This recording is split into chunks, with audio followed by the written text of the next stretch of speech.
Simba es un proyecto gratuito de promoción de la lectura. Ayúdanos a que nuestros libros lleguen a más gente compartiendo lecturas en las redes sociales. Si puedes y quieres, también puedes hacer una donación para mantener el proyecto y posibilitar que nuestra biblioteca siga creciendo. El retrato del señor W.H. Oscar Wilde, novela corta, índice. Capítulo primero. Había estado yo cenando con Erskine en su pequeña y bonita casa de Birdcage Walk, y estábamos sentados en la biblioteca saboreando nuestro café y nuestros cigarrillos, cuando salió a relucir casualmente en la conversación la cuestión de las falsificaciones literarias. No recuerdo ahora cómo fuimos a dar con ese tema tan curioso, cómo surgió en aquel entonces, pero sé que tuvimos una larga discusión sobre Macpherson, Ireland y Chatterton, y que respecto al último yo insistía en que las supuestas falsificaciones eran meramente el resultado de un deseo artístico de una representación perfecta. Que no teníamos ningún derecho a querellarnos con ningún artista por las condiciones bajo las cuales elige presentar su obra, y que siendo el arte hasta cierto punto un modo de actuación, un intento de poder realizar la propia personalidad en un plano imaginario, fuera del alcance de los accidentes y limitaciones de la vida real con todas sus trabas, censurar a un artista por una falsificación era confundir un problema ético con uno estético. Erskine, que era mucho mayor que yo, y había estado escuchándome con la deferencia divertida de un hombre de 40 años, me puso de pronto la mano en el hombro y me dijo: ¿qué dirías de un joven que tuviera una teoría extraña sobre cierta obra de arte, que creyera en su teoría y cometiera una falsificación a fin de demostrarla? Ah. Eso es un asunto completamente diferente, contesté. Erskine permaneció en silencio unos instantes, mirando las tenues volutas grises de humo que ascendían de su cigarrillo. Sí, dijo, después de una pausa, completamente diferente.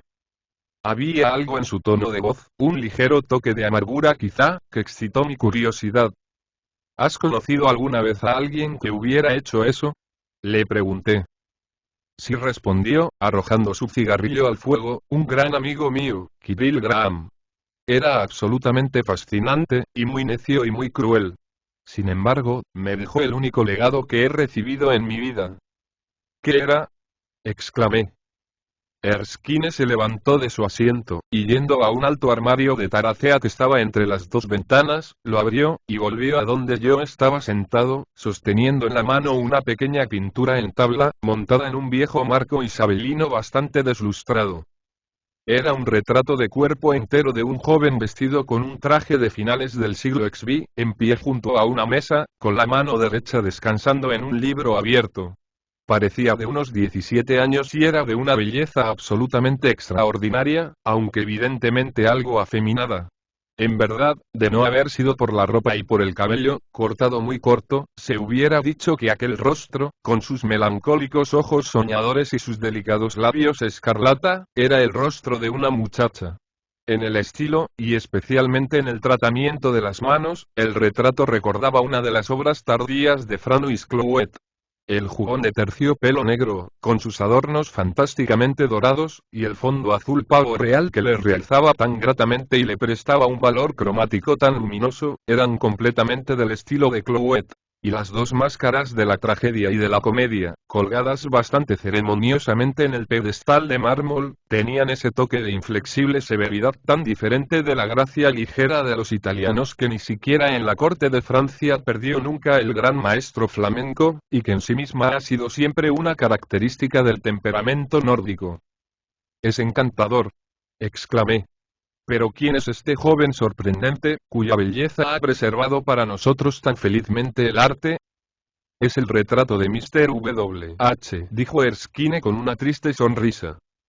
Puede que fuera un efecto casual de la luz, pero me pareció que le brillaban los ojos de lágrimas. Mr. W.H., exclamé. ¿Y quién era Mr. W.H.? ¿No te acuerdas?, contestó.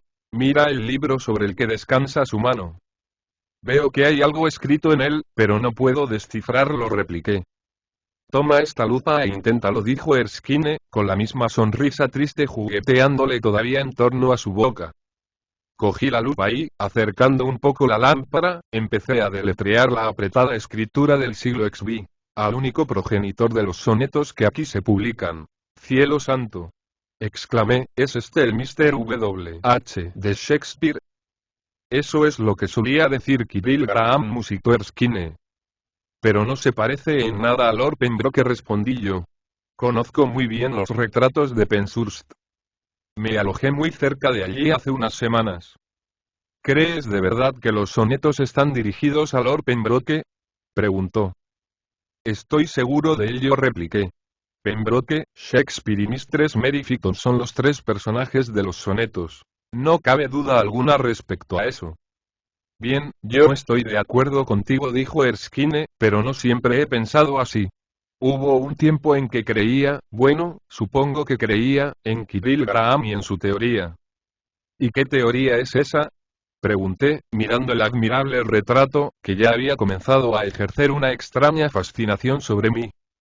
Es una larga historia, dijo Erskine, quitándome el retrato con bastante brusquedad. Pensé entonces. Una historia muy larga. Pero si tienes interés en oírla te la contaré. Me encantan las teorías sobre los sonetos de Shakespeare, exclamé. Pero no creo probable que vaya a aceptar ninguna idea nueva sobre ellos. El asunto ha dejado de ser un misterio para nadie. Ciertamente, me pregunto si ha sido un misterio alguna vez. Como yo no creo en la teoría, no es probable que te convierta a ella, dijo Erskine, riendo. Pero puede que te interese. Cuéntamelo, desde luego, respondí. Con tal de que sea la mitad de deliciosa que el cuadro, me daré por más que satisfecho.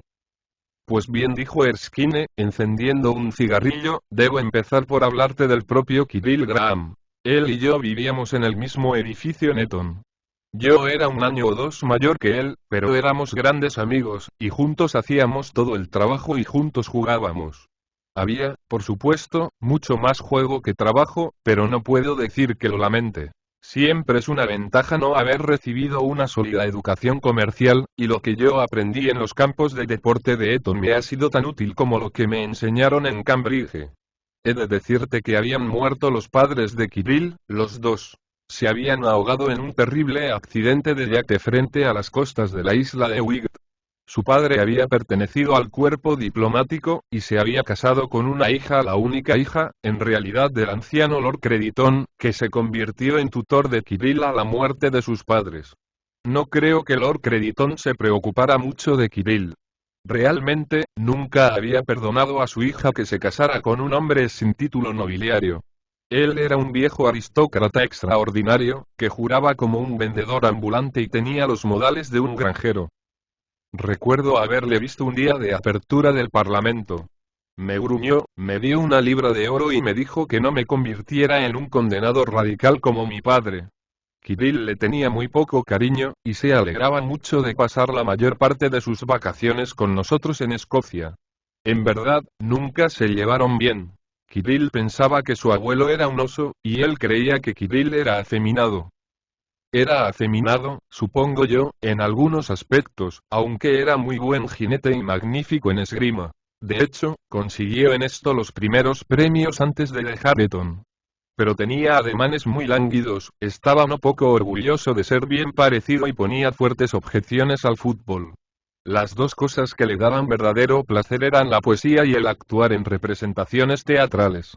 En Eton siempre estaban disfrazándose y recitando a Shakespeare, y cuando fuimos a Trinity, en la Universidad de Cambridge, se hizo miembro del grupo de teatro en el primer trimestre.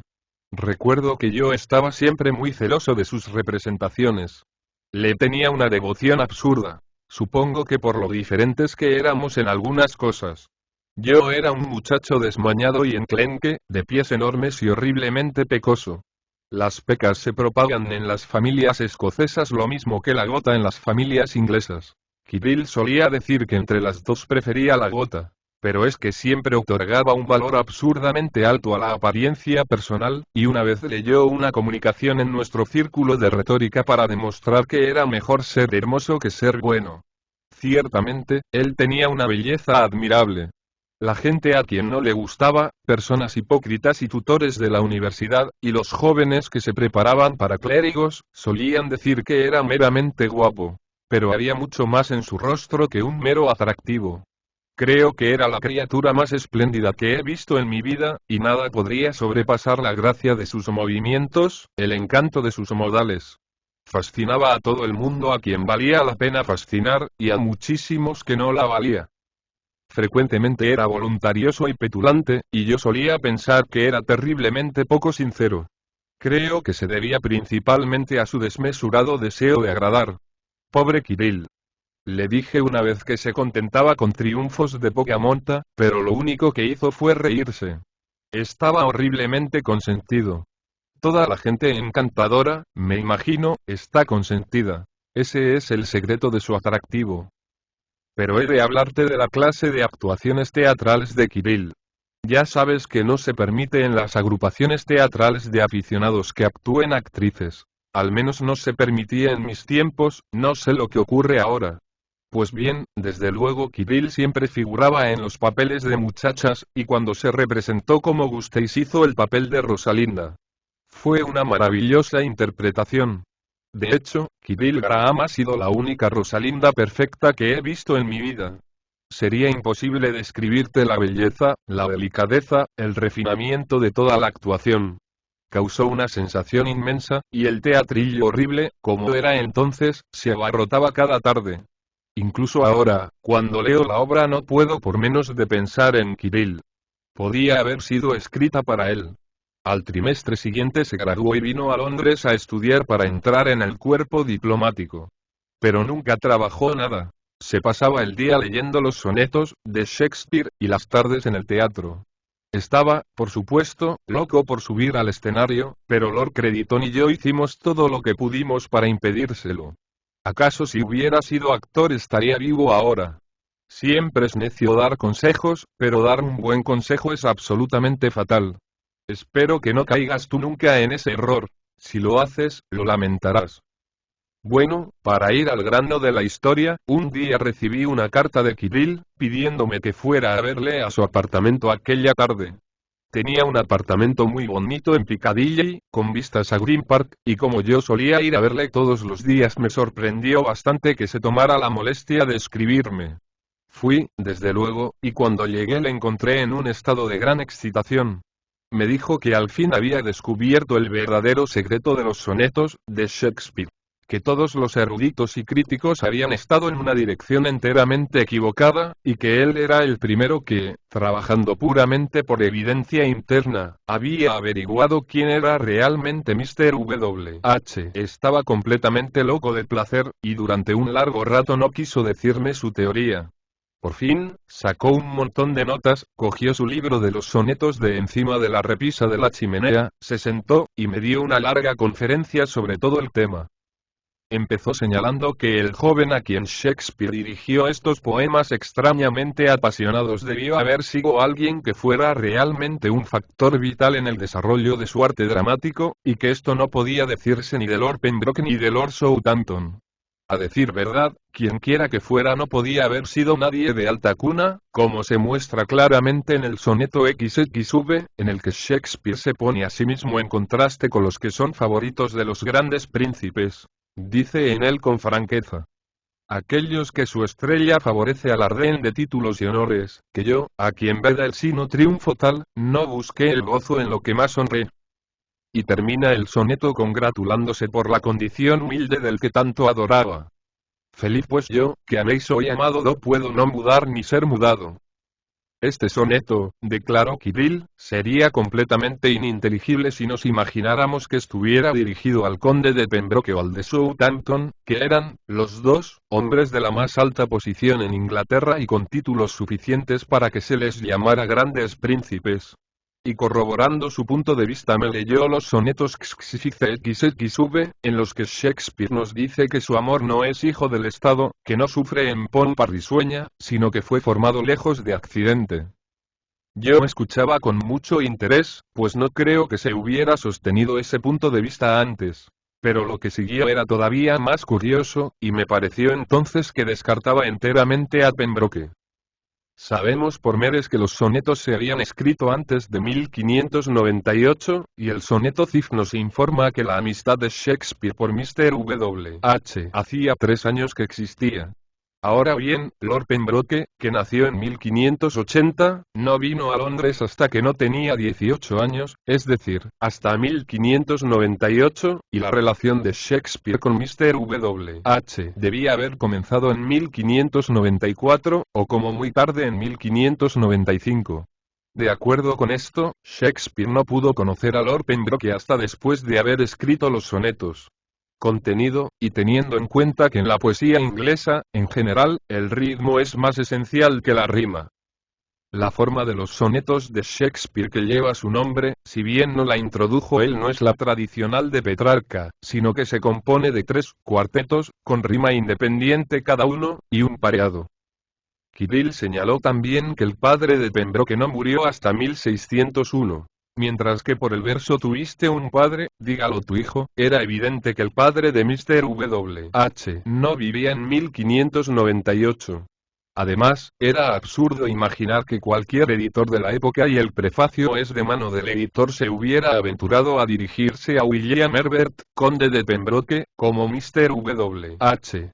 No siendo el caso de Lord Buckhurst, de quien se hablaba como de Mr. Sackville, un caso realmente paralelo, ya que Lord Buckhurst no era par del reino, sino meramente el hijo menor de un par, con un título de cortesía, y el pasaje del Parnaso de Inglaterra 6 en que aparece así, no es una dedicatoria protocolaria y majestuosa, sino simplemente una alusión casual.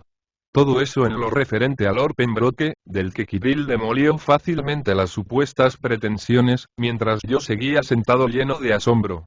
Con Lord Southampton, Kirill tuvo menos dificultades aún. Southampton fue desde muy joven amante de Elizabeth Vernon, así que no necesitaba invitaciones al matrimonio. No era agraciado, ni se parecía a su madre, como era el caso de Mr. W.H. Eres espejo de tu madre, en ti recobra ella de hermoso abril su flor. Y, sobre todo, su nombre de pila era Henry, mientras que los sonetos con juegos de palabras, CXXXVXLily, muestran que el nombre del amigo de Shakespeare era el mismo que el suyo propio Will. En cuanto a las otras sugerencias de comentaristas desafortunados, de que Mr. W.H. es una errata y debiera haberse escrito Mr. W.S., significando Mr. William Shakespeare, o de que Mr. W.H. Hall debiera leerse Mr. W.H. Hall, o que Mr. W.H. es Mr. William Hathaway, y que debiera ponerse un punto después de desea, haciendo de Mr. W.H. el escritor y no el sujeto de la dedicatoria. Kirill lo descartó todo en breve tiempo. Y no vale la pena mencionar ahora sus razones, aunque recuerdo que me hizo reír a carcajadas al leerme, me alegra decir que no en el original, algunos extractos de un comentarista alemán llamado Barnstorff, que insistía en que Mr. W.H. era nada menos que Shakespeare en persona, Mr. William himself. Ni quiso admitir por un solo momento que los sonetos sean meras sátiras de la obra de Drayton y de John Davies de Hereford. Para él, a decir verdad, lo mismo que para mí, eran poemas de significado serio y trágico, forjados con la amargura del corazón de Shakespeare y endulzados con la miel de sus labios. Aún menos quiso admitir él que fueran meramente una alegoría filosófica, y que en ellos se dirija Shakespeare a su ego ideal, a la virilidad ideal, o al espíritu de la belleza, o a la razón, o al logos divino, o a la Iglesia católica. Él sentía, como verdaderamente creo yo que debemos sentir todos, que los sonetos están dirigidos a un individuo, a un joven particular cuya personalidad parece haber llenado, por alguna razón, el alma de Shakespeare de alegría terrible y de no menos terrible desesperación. Habiendo allanado el camino de este modo, me pidió Kirill que desechara de mi mente cualquier idea preconcebida que pudiera haberme formado sobre el tema, y el todo, es la palabra que sigue a las iniciales en la dedicatoria. Que prestara oído, con honestidad y sin prejuicios, a su propia teoría. El problema que señalaba era el siguiente. ¿Quién era ese joven contemporáneo de Shakespeare a quien, sin ser de noble cuna y ni siquiera de noble naturaleza, se dirigía en términos de adoración tan apasionada que no podemos por menos de asombrarnos del extraño culto, y casi tememos dar la vuelta a la llave que abre el misterio del corazón del poeta? ¿Quién era aquel cuya belleza física era tal que se convirtió en la misma piedra angular del arte de Shakespeare, la fuente misma de la inspiración de Shakespeare, la encarnación misma de los sueños de Shakespeare? Considerarle simplemente el objeto de ciertos versos amorosos es perder todo el significado de los poemas, pues el arte de que habla Shakespeare en los sonetos no es el arte de los sonetos en sí, que eran ciertamente para él solo cosas ligeras y secretas. Es el arte del dramaturgo al que hace siempre alusión. Y aquel a quien dijo Shakespeare: mi arte todo eres tú, y tú promueves mi ignorancia a la altura del saber. A quien prometió la inmortalidad donde el aliento es más en boca humana. Con seguridad no era otro que el muchacho para el que creó a Viola y a Imogen, a Julieta y a Rosalinda, a Portia y a Desdémona y a Cleopatra misma. Esta era la teoría de Kirill Graham, deducida, como ves, puramente de los sonetos, y dependiendo para su aceptación no tanto de la prueba demostrable o evidencia formal, como de una especie de sentido espiritual y artístico, por el cual solo, pretendía él, podría discernirse el verdadero significado de los poemas. Recuerdo que me leyó este hermoso soneto. ¿Cómo puede a mi musa faltar tema mientras alientes tú, dando a mi verso tu dulce razonar, tal excelente que imitar no a ningún vulgar papel? Oh, date a ti las gracias si algo en mi digna lectura es frente a tu vista. Pues quién tan torpe que escribir no pueda cuando tú mismo das a invento luz. Sé tú la musa 10 veces más que las 9 que invocan los poetas. Y aquel que a ti te invoca crear pueda ritmos eternos que perduren siempre. Y señaló hasta qué punto estos versos corroboraban completamente su teoría. En verdad, recorrió todos los sonetos cuidadosamente, y mostró, o se imaginó que mostraba, que, de acuerdo con su nueva explicación de su significado, cosas que habían parecido oscuras, o perversas, o exageradas, se volvían claras y racionales, y de alta significación artística, e ilustraban el concepto de Shakespeare de las verdaderas relaciones entre el arte del actor y el arte del dramaturgo. Desde luego, es evidente que debió existir en la compañía teatral de Shakespeare algún admirable actor adolescente de gran belleza, a quien confiaba la presentación de sus protagonistas femeninas, pues Shakespeare era un productor teatral práctico, además de un poeta imaginativo, y Kirill Graham había descubierto realmente el nombre del muchacho actor. Era Willo, como prefería llamarle, Willie Hughes. El nombre de pila lo encontró desde luego en los sonetos XXXVXLily, con sus juegos de palabras. El apellido estaba oculto, según él, en el octavo verso del soneto XX, en que se describe a Mr. W.H. como un hombre en forma, y en la suya todas. En la edición original de los sonetos, eusformas, homófono de Hughes y, ambos nombres, homófonos de Hughes, matices, bellezas está impreso con mayúscula y en cursiva, y esto, alegaba Graham, mostraba claramente que se trataba de un juego de palabras. Y corroboraba firmemente esta hipótesis con aquellos sonetos en que se hacen curiosos juegos de palabras con uso y usura. Desde luego, a mí me convenció inmediatamente, y Willie Hughes llegó a ser para mí una persona tan real como Shakespeare. La única objeción que yo puse a la teoría fue que no se encuentra el nombre de Willie Hughes en la lista de actores de la compañía de Shakespeare, impresa en la primera edición y folio. Kirill, no obstante, señaló que la ausencia del nombre de Willie Hughes de esta lista corroboraba en realidad la teoría, ya que era evidente por el soneto XXXV que Willie Hughes había abandonado la compañía para actuar en un teatro rival, probablemente en alguna de las obras de Chapman 9. Aludiendo sin duda a esto, le dijo Shakespeare a Willie Hughes en su gran soneto a Chapman: mas cuando completó tu rostro el verso me faltó el tema, el mío tornó débil. Refiriéndose obviamente la expresión cuando completó tu rostro el verso a la belleza del joven actor que daba vida y realidad, y encanto añadido, al verso de Chapman. Una idea que se repite también en el soneto XX. Mientras clamé yo solo por tu ayuda mi verso solo tuvo tus encantos, ahora mi ritmo grácil ya declina y a otra mi musa enferma accede el puesto. Y asimismo en el soneto que precede a este. Toda pluma ajena a mi uso tiene y a tu amparo dispersa su poesía. El juego de palabras, uso, use, parófono de Hughes, es desde luego obvio, lo mismo que la frase y a tu amparo dispersa su poesía, con el significado de con tu ayuda como actor ofrecen al público sus obras. Fue una velada maravillosa y seguimos allí sentados hasta casi la hora del alba, leyendo y releyendo los sonetos. Después de algún tiempo, sin embargo, empecé a ver que antes de que pudiera presentarse al mundo la teoría en forma realmente perfeccionada era necesario conseguir alguna evidencia independiente sobre la existencia de ese joven actor, Willie Hughes. Si ésta pudiera establecerse, no habría duda posible sobre su identificación con Mr. W.H. Pero, de otro modo, se vendría abajo la teoría. Se lo expuse con toda firmeza a Kirill, a quien molestó en gran medida lo que él llamó el tono prosaico de mi mente, y en verdad se mostró bastante hiriente con el asunto. No obstante, le hice prometer que por su propio bien no publicaría su descubrimiento hasta que no hubiera puesto toda la cuestión fuera de cualquier duda. Y durante semanas y semanas investigamos en los registros de las iglesias de la City los manuscritos a Jane, de Dulwich, los archivos del registro, los documentos de Lord Chamberlain. De hecho, todo lo que pensábamos que pudiera contener alguna alusión a Willie Hughes. No descubrimos nada, desde luego, y cada día me parecía más problemática la existencia de Willie Hughes.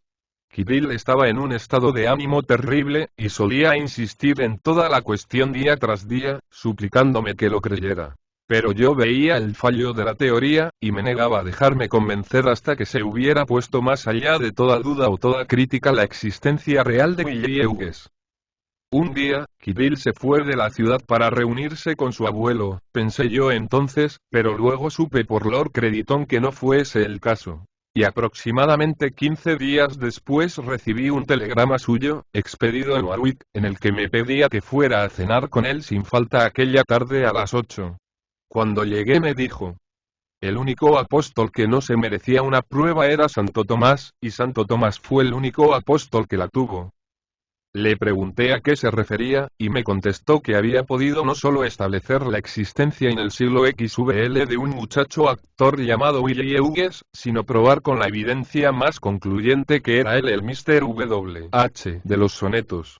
No quiso decirme entonces nada más. Pero después de la cena sacó solemnemente el cuadro que te enseñé, y me dijo que lo había descubierto por mera casualidad clavado en el costado de un viejo cofre que había comprado en una casa de labranza de Warwickshire. El cofre mismo, que era una muestra muy hermosa del trabajo isabelino, se lo había llevado consigo, naturalmente, y en el centro del panel central estaban indudablemente grabadas las iniciales W.H. Era este monograma lo que había atraído su atención, y me dijo que no fue hasta después de tener varios días el cofre en su poder cuando pensó en hacer el examen cuidadoso de su interior. Una mañana, sin embargo, vio que uno de los lados del cofre era mucho más grueso que el otro y, mirando más de cerca, descubrió que estaba sujeto a él un cuadro pintado en madera con su marco. Al sacarlo, encontró que era el retrato que está ahora en el sofá. Estaba muy sucio y cubierto de moho, pero se las arregló para limpiarlo y, para su gran gozo, vio que había dado, por pura casualidad, con la cosa que había estado buscando. Aquí estaba un auténtico retrato de Mr. W.H., con su mano descansando sobre la página de la dedicatoria de los sonetos, y en el marco mismo podía verse débilmente el nombre del joven escrito en negro con letra uncial sobre fondo de oro deslustrado. Mr. Will. Eus. Pues bien. ¿Qué iba a decir yo? Nunca se me ocurrió ni por un momento que Kirill Graham estuviera gastándome una broma, ni que estuviera intentando demostrar su teoría por medio de una falsificación. ¿Pero es una falsificación?, pregunté yo. Desde luego que lo es, dijo Erskine. Una falsificación muy buena, pero una falsificación, al fin y al cabo. Pensé entonces que Kirill estaba bastante tranquilo respecto a todo el asunto.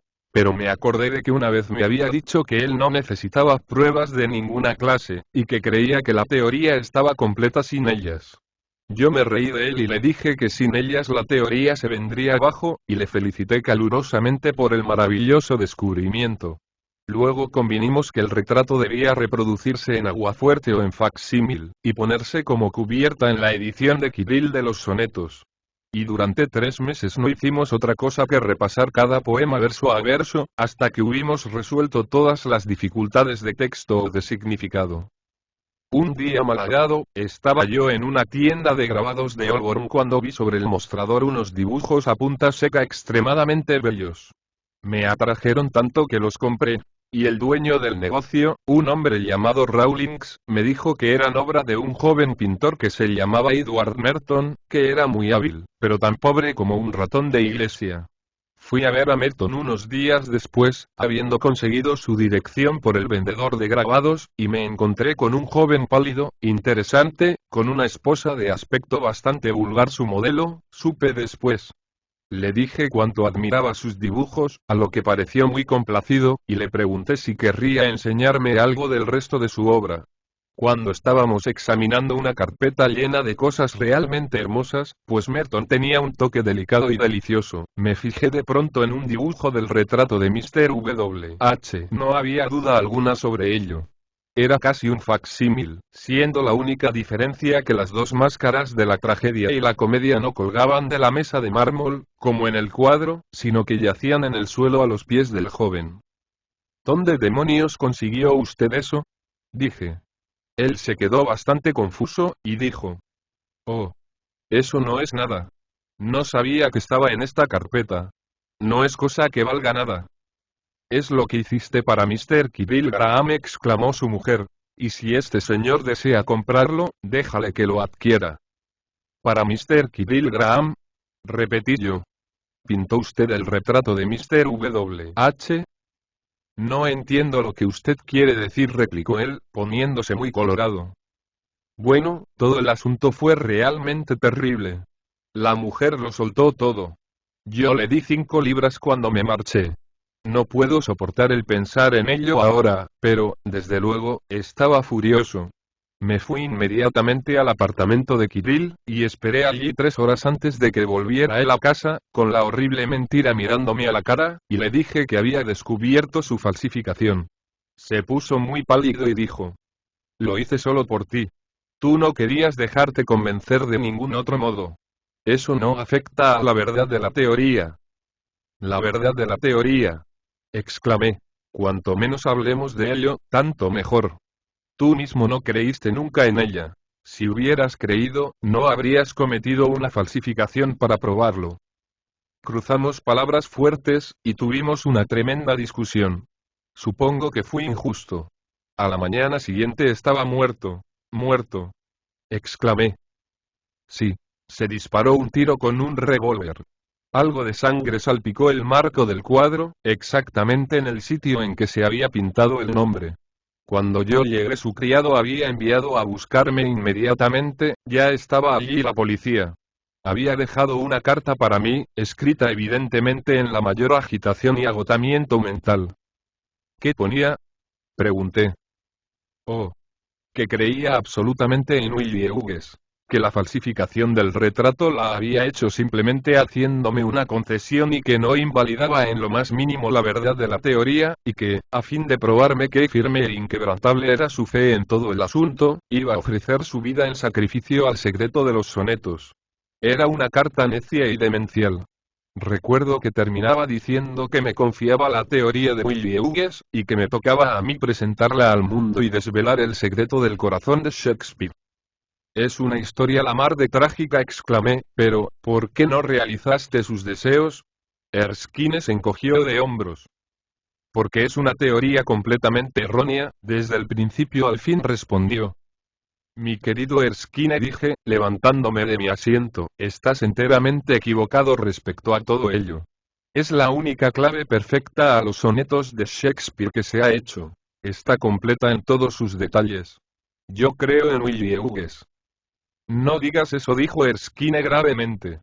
Creo que hay algo fatal en la idea, intelectualmente, no hay nada que decir en su favor. Yo he entrado a fondo en el asunto, y te aseguro que la teoría es enteramente falaz. Es plausible hasta cierto punto. Luego, no llega más allá. Por amor del cielo. Mi querido muchacho, no resucites el tema de Willie Hughes, te destrozará el corazón. Erskine, repliqué, tienes el deber de entregar esa teoría al mundo. Si no quieres hacerlo tú, lo haré yo. Al retenerla, estás traicionando la memoria de Kirill Graham, el más joven y el más espléndido de todos los mártires de la literatura. Te ruego que le hagas justicia. Murió por ello. No dejes que su muerte sea vana. Erskine me miró lleno de asombro. Te has dejado llevar por el sentimiento de toda esta historia, dijo. Olvidas que una cosa no es necesariamente verdad porque un hombre muera por ella. Yo era amigo leal de Kirill Graham. Su muerte fue un rudo golpe para mí, del que tardé años en rehacerme, y no creo que me haya rehecho nunca. Pero, respecto a Willie Hughes, no hay nada en la idea de Willie Hughes. No existió nunca tal persona. En cuanto a presentar toda la cosa ante el mundo cree que Kirill Graham se mató accidentalmente.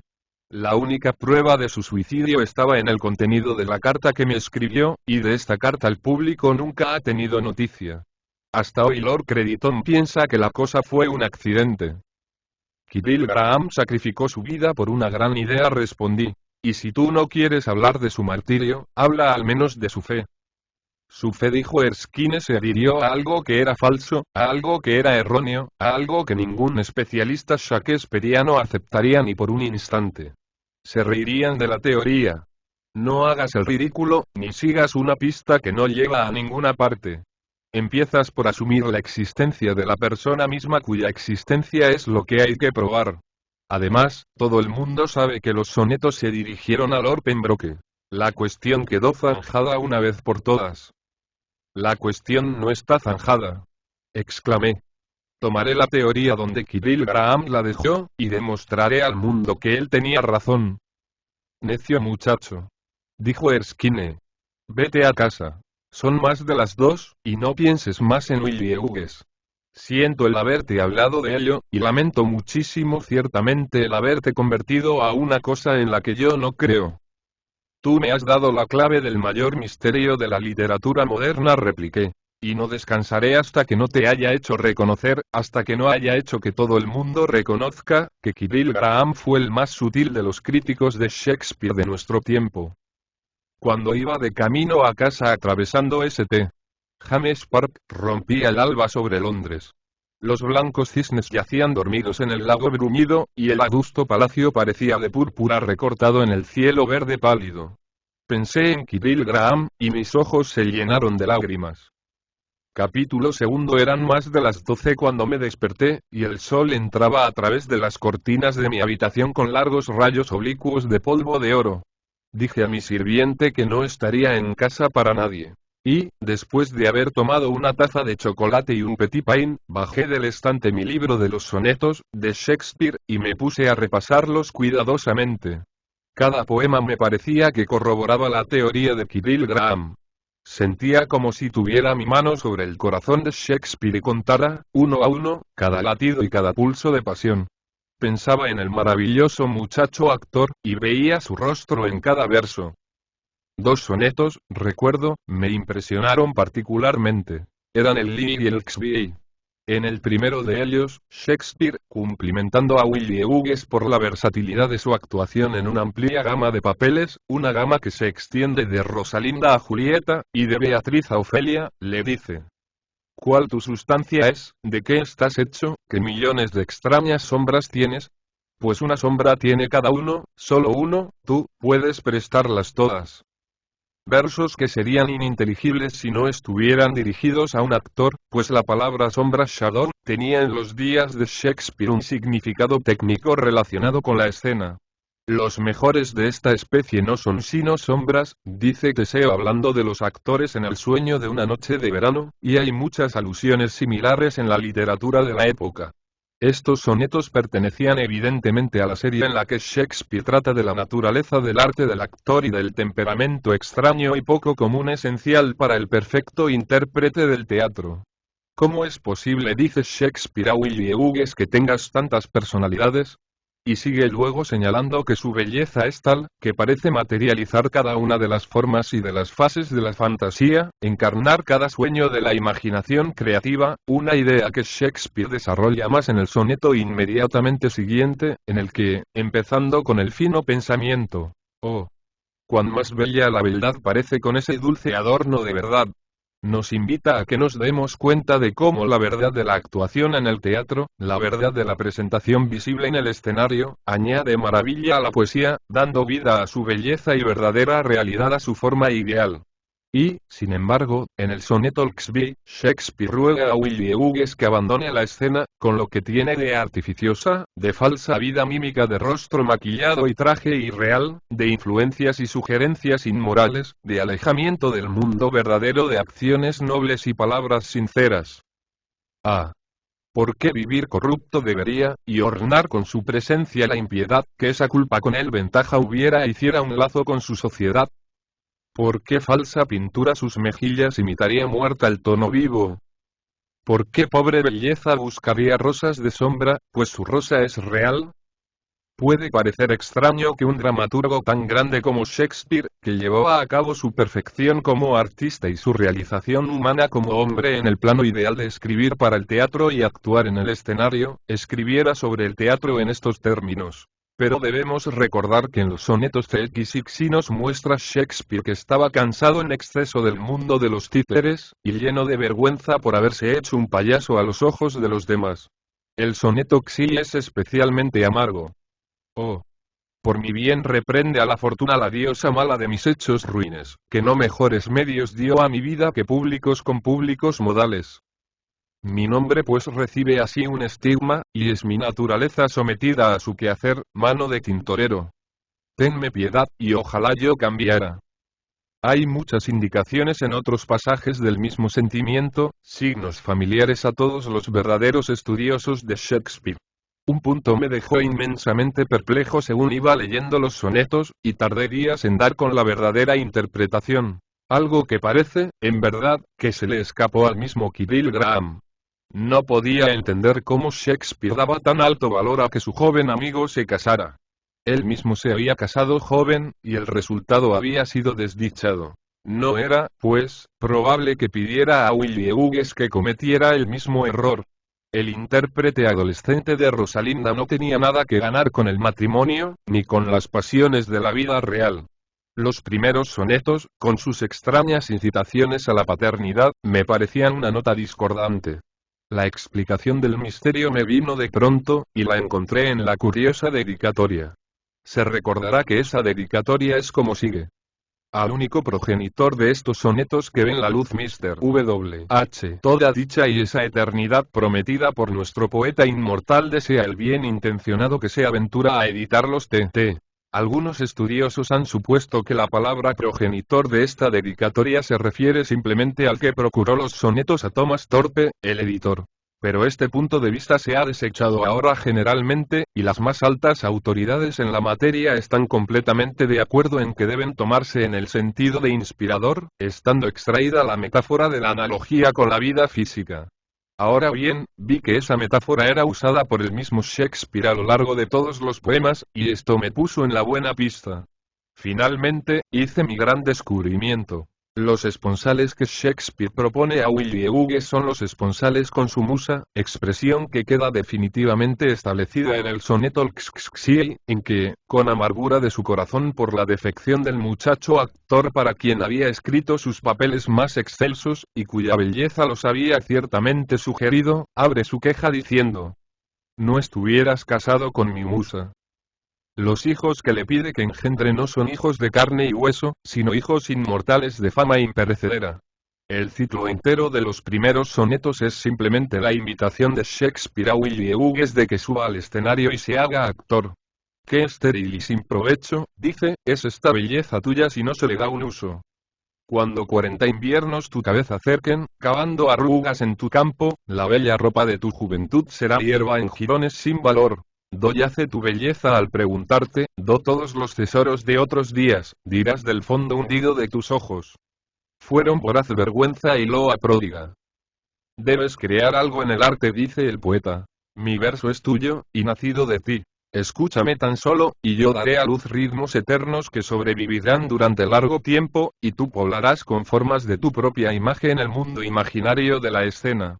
Esos hijos que engendres prosiguen no envejecerán y desaparecerán, como ocurre con los hijos mortales, sino que vivirás en ellos y en mis obras. Simplemente, hazte otro ser, en aras de mi amor, que viva la belleza en él o en ti.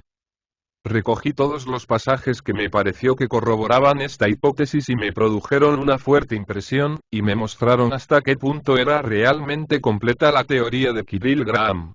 Vi también que era muy fácil separar los versos en que habla Shakespeare de los sonetos mismos de aquellos en que habla de su gran obra dramática. Este era un punto que se les había pasado completamente por alto a todos los críticos, hasta a Kirill Graham. Y, sin embargo, era uno de los puntos más importantes en la serie completa de los poemas. Shakespeare era más o menos indiferente hacia sus sonetos, y no deseaba que descansara en ellos su fama. Eran para él su musa frívola, como los llama, y estaban destinados a circular en privado, como nos dice Meres, solo entre unos pocos, muy pocos, amigos. Por otra parte, era extremadamente consciente del alto valor artístico de sus obras de teatro, y muestra una noble confianza en sí mismo en relación con su genio de dramaturgo. Cuando dice a Willie Hughes: mas no ha de marchitarse tu verano, ni la belleza has de perder que tienes. Ni la muerte te hará vagar en sombra, cuando en eternos versos te agigantes. En tanto alienten hombres u ojos vean, tendrán vida y la vida te darán. La expresión eternos versos alude claramente a una de sus obras que le enviaba al mismo tiempo, y el pareado final indica precisamente su confianza en lo probable de que sus obras se representen siempre. En su invocación a la musa del teatro Sonetos Ceici encontramos el mismo sentimiento. ¿Dónde estás, musa, que te olvidas tanto de hablar lo que te da tu poder todo? ¿Gastas tu furia en algún canto vano, tu fuerza oscureciendo al darle luz? Clama Shakespeare, y luego procede a reprochar al amante de la tragedia y de la comedia su abandono de la verdad teñida de belleza, y dice: si loa no precisa, serás muda. No excuses el silencio, que está en ti que sobreviva más que tumba de oro, y que le alaben tiempos por venir. Haz pues tu oficio, musa, yo te enseño a que parezca siempre como ahora es. No obstante, es tal vez en el soneto LV donde Shakespeare da a su idea la más plena expresión. Imaginarse que la rima potente del segundo verso se refiere a algún soneto en sí, es confundir enteramente el significado que le da Shakespeare. Me pareció a mí que era más que probable, por el carácter general del soneto, que hiciera referencia a alguna obra en particular, y que la obra no era otra que Romeo y Julieta. No mármol ni dorados monumentos de nobles, vivirán más que esta rima. Pero tú brillarás más en su tema que piedra mancillada por el tiempo. Cuando guerras derriben las estatuas y arruinen brasas las arquitecturas, no quemarán de Marte espada o fuego de tu memoria el vivo documento. Contra la muerte y enemigo olvido tú avanzarás y te abrirás camino a ojos de toda la posteridad que al mundo lleva a su final fatal. Así, hasta el juicio y tu resurrección vives aquí en el mirar de amantes.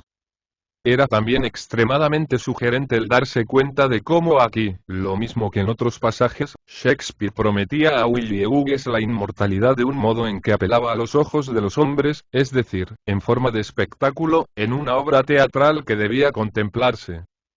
Durante 2 semanas trabajé de firme en los sonetos, no saliendo apenas nunca y declinando todas las invitaciones. Cada día me parecía que estaba descubriendo algo nuevo, y Willie Hughes se convirtió para mí en una especie de presencia espiritual, una personalidad siempre dominante.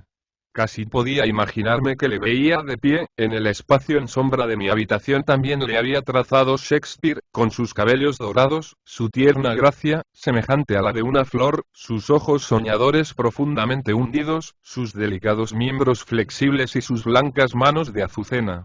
Su mismo nombre me fascinaba. Willie Hughes. Willie Hughes. Qué musical era al oído. Sí. ¿Quién otro sino él podría haber sido el amado o amada de la pasión de Shakespeare, el dueño de su amor, a quien estaba obligado en vasallaje, el delicado válido del placer, la rosa del universo entero, el heraldo de la primavera engalanado con la altiva librea de la juventud, el hermoso muchacho a quien era música dulce el escuchar, y cuya belleza era el atavío mismo del corazón de Shakespeare, y era asimismo la piedra angular de su fuerza dramática? Qué amarga parecía ahora toda la tragedia de su deserción y su vergüenza. Vergüenza que él tornaba dulce y hermosa por la pura magia de su personalidad, pero que no dejaba de ser por ello una vergüenza. Sin embargo, puesto que Shakespeare le perdonaba, ¿no debiéramos también nosotros perdonarle? A mí no me interesaba curiosear en el misterio de su pecado. El hecho de que abandonara el teatro de Shakespeare era un asunto diferente, y yo lo investigué largo y tendido. Finalmente, llegué a la conclusión de que Kirill Graham se había equivocado al considerar que era Chapman el comediógrafo rival del soneto LXXX. Obviamente era a Marlowe a quien se aludía. En el tiempo en que se escribieron los sonetos, expresión tal como la altiva vela desplegada de su gran verso no podría haberse aplicado a la obra de Chapman, por adecuada que pudiera ser al estilo de sus obras tardías de la época jacobea. No, era Marlowe claramente el dramaturgo rival de quien hablaba Shakespeare en términos tan laudatorios, y ese afable espectro familiar que de noche le ceba con saberes, era el Mefistófeles de su Doctor Fausto. Sin duda, Marlowe se sintió fascinado por la belleza y la gracia del muchacho actor, y le persuadió a que abandonara el teatro de Blackfriars y hiciera el papel de Gaveston en su Eduardo II. Que Shakespeare tenía el derecho legal a retener a Willie Hughes en su compañía teatral es evidente por el soneto LXXB, en que dice: Adiós. Caro me eres de más para tenerte, y tú sabes muy bien de tu valía. El fuero de tu mérito te libra. Mi esclavitud a ti fijada queda. Pues cómo retenerte si no otorgas. Y para esa riqueza, ¿to es mi título? De la razón para este don carezco, y mi derecho así cambia de nuevo. Te diste, lo que dabas no sabiendo, o a mí, a quien diste, diste confundiendo. Así tu don, por omisión creciente, no vuelve más, haciendo mejor juicio. Te he tenido, fue cual halaga un sueño, durmiendo, rey, despierto nada tal. Pero a quien no pudo retener por amor, no quiso retener por fuerza. Willie Hughes pasó a ser miembro de la compañía teatral de Lord Pembroke, y, acaso, en el corral de la taberna Red Bull, representará el papel del delicado favorito del rey Eduardo. Parece que a la muerte de Marlowe volvió con Shakespeare, que, a pesar de lo que sus compañeros pudieran pensar del asunto, no tardó en perdonar la obstinación y la traición del joven actor. Qué bien había trazado Shakespeare, además, el temperamento del joven actor. Willie Hughes era uno de aquellos y que no hacen lo que más hacer demuestran, que, conmoviendo a otros, son cual piedra. Podía representar el amor, pero no podía sentirlo. Podía imitar la pasión, sin experimentarla. En el rostro de muchos su falacia escrita está con ceños y en arrugas, pero no era así en el caso de Willie Hughes. En un soneto de loca idolatría, dice Shakespeare: los cielos al crearte decretaron que en tu rostro amor dulce moraría. Como quiera pensaras o actuaras tus miradas dulzor solo dirían. En su alma inconstante y en su falso corazón era fácil reconocer la doblez y la perfidia que parecen ser de algún modo inseparables de la naturaleza artística, lo mismo que en su amor por el encomio, ese deseo del reconocimiento inmediato que caracteriza a todos los actores. Willie Hughes, sin embargo, más afortunado a este respecto que otros, iba a conocer algo de la inmortalidad. Inseparablemente relacionado con las obras de Shakespeare, había de vivir en ellas. Tu nombre aquí vida inmortal tendrá, aunque yo para todos morir deba. La tierra me dará tumba común, mas tu tumba ha de ser de ojos humanos. Tu monumento será mi tierno verso, que ojos aún no creados leerán, y otras lenguas de tu ser repetirán cuando todos los vivos estén muertos. Había también alusiones interminables al poder que ejercía Willie Hughes sobre su auditorio, los contempladores, como Shakespeare los llamaba. Pero quizá la descripción más perfecta de su admirable dominio del arte de la escena esté en la queja del amante, en que Shakespeare dice de él: la plenitud de la sutil materia recibe en él las formas más extrañas, de rubores ardientes, o de llanto, palidez de desmayo. Y toma y deja, acertados los dos, para el engaño, rojo al habla soez, en llanto al duelo, lividez de desmayo a la tragedia.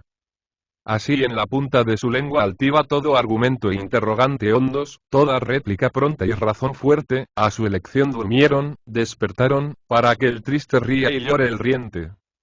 El dialecto tenía y varios modos de la pasión, en su arte a voluntad. Una vez creí que realmente había encontrado a Willie Hughes en la literatura isabelina. En un relato sorprendentemente gráfico de los últimos días del gran conde de Essex, nos cuenta su capellán, Thomas Knell, que la noche que precedió a su muerte, el conde llamó a William Hughes, que era músico, para que tocara en el virginal y cantara.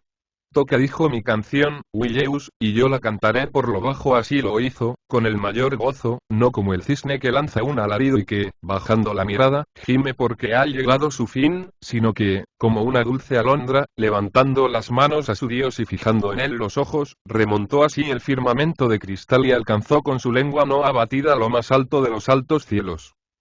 Seguramente, el muchacho que tocaba el virginal para el padre moribundo de la estrella de Sydney no era otro que el Willeus a quien dedicó Shakespeare los sonetos, y quien nos dice era en sí mismo dulce música para el oído. Sin embargo, Lord Essex murió en 1576, cuando Shakespeare no tenía más que 12 años. Era imposible que su músico pudiera haber sido el Mr. W.H. de los sonetos. Tal vez el joven amigo de Shakespeare era hijo del que tocaba el virginal.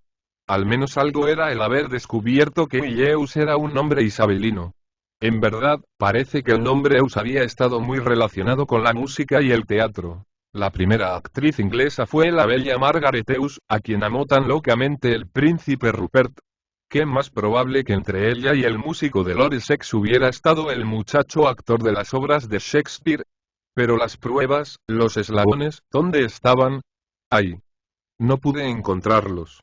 Me parecía que estaba siempre en el umbral de la comprobación definitiva, pero que no podría realmente alcanzarla jamás.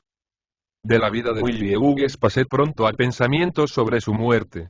No hacía más que preguntarme cuál había sido su final.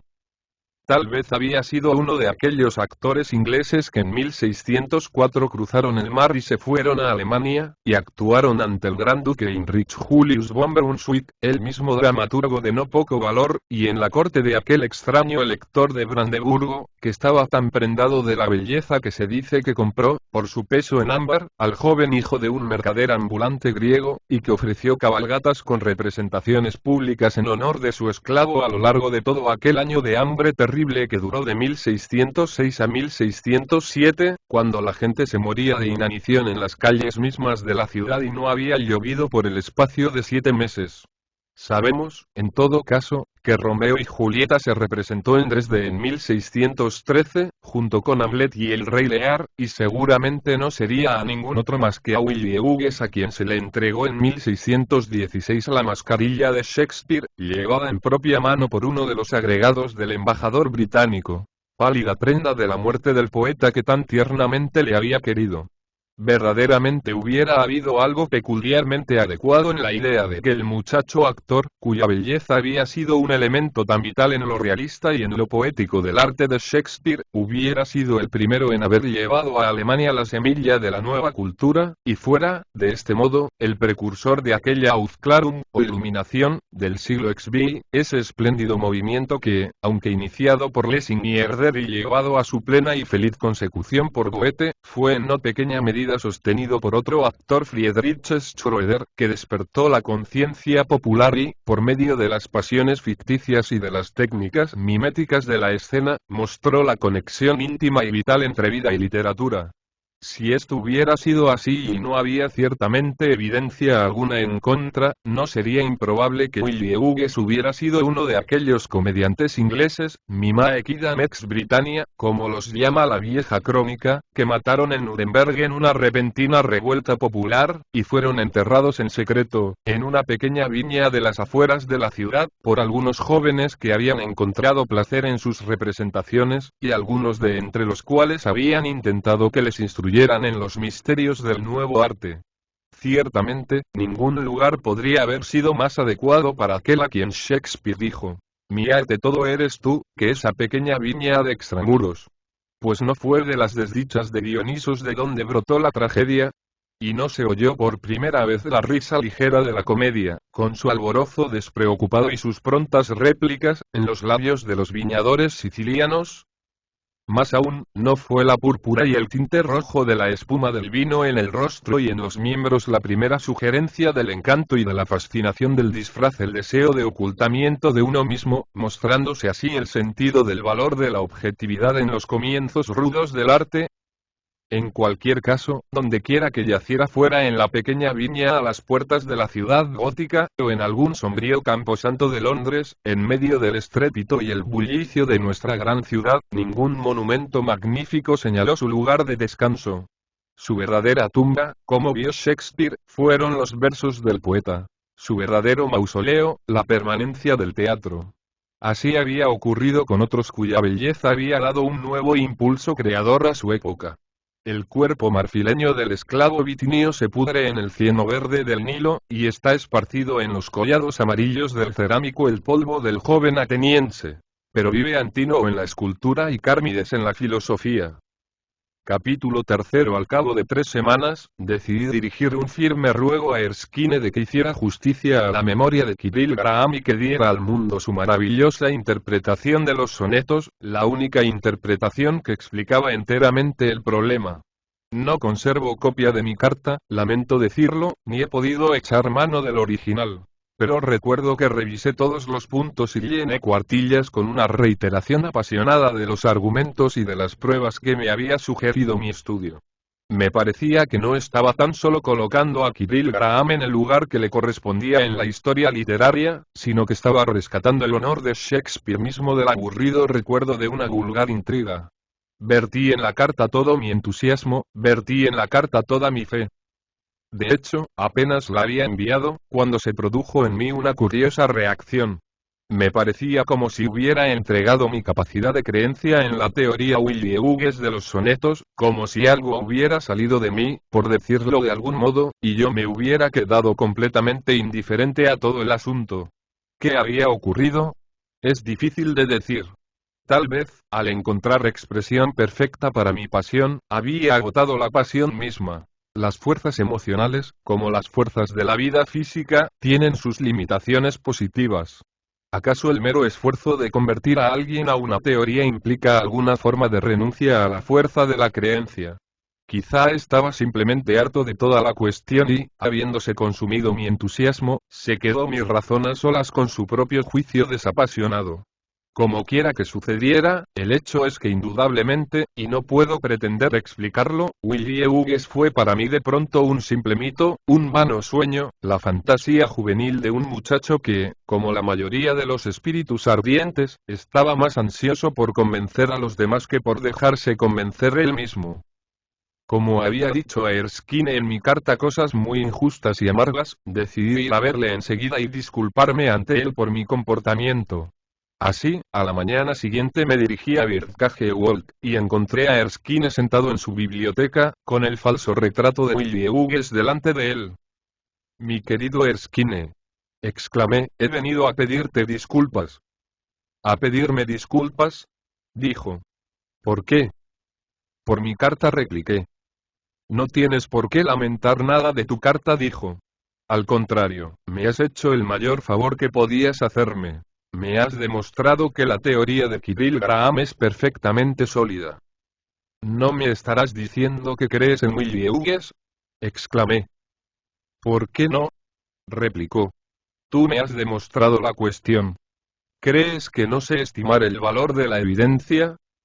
Pero no hay ninguna evidencia en absoluto, gemí, desplomándome en un asiento. Cuando te escribí, estaba bajo la influencia de un entusiasmo completamente iluso. Me había dejado conmover por la historia de la muerte de Kirill Graham, fascinar por su romántica teoría, cautivar por la maravilla y la novedad de toda la idea. Ahora veo que la teoría se basa en un engaño.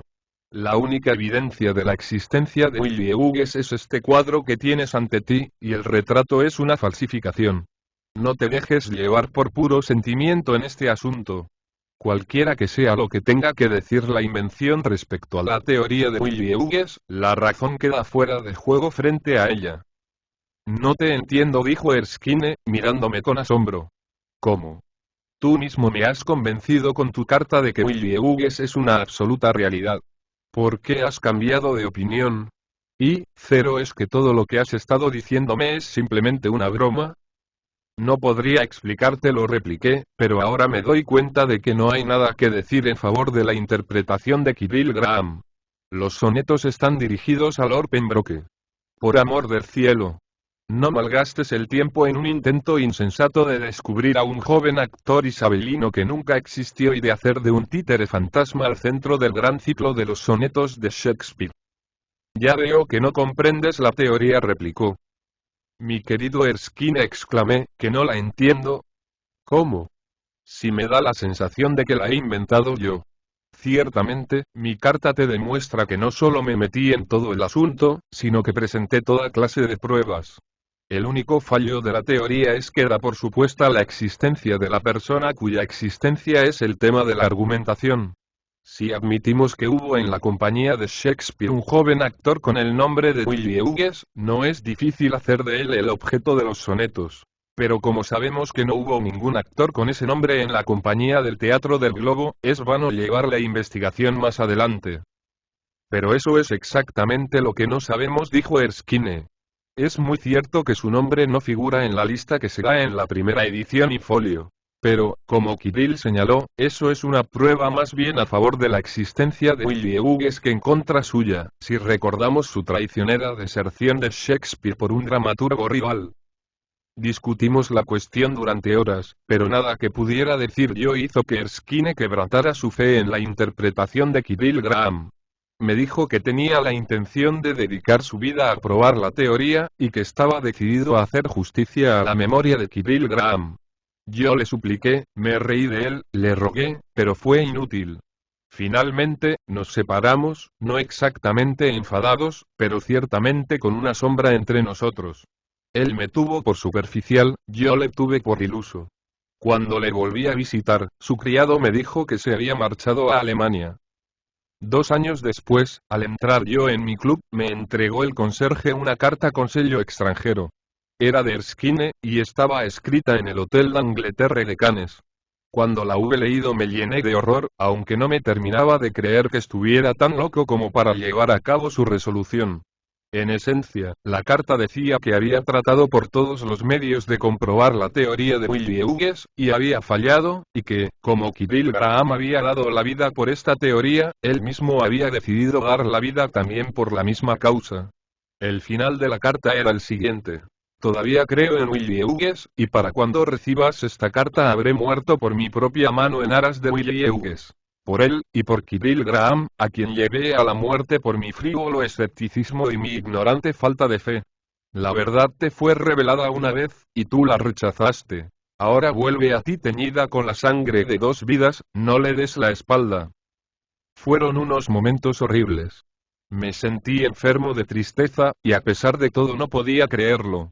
Morir por las propias creencias teológicas es el peor uso que puede hacer un hombre de su vida, pero morir por una teoría literaria parecía imposible. Miré la fecha. La carta había sido escrita hacía una semana. Algún desdichado azar había impedido que fuera yo al club durante varios días, pues de otro modo puede que la hubiera recibido a tiempo de salvarle. Tal vez no fuera demasiado tarde. Me dirigí a casa, hice el equipaje, y partí de la estación de Charing Cross en el expreso de la noche.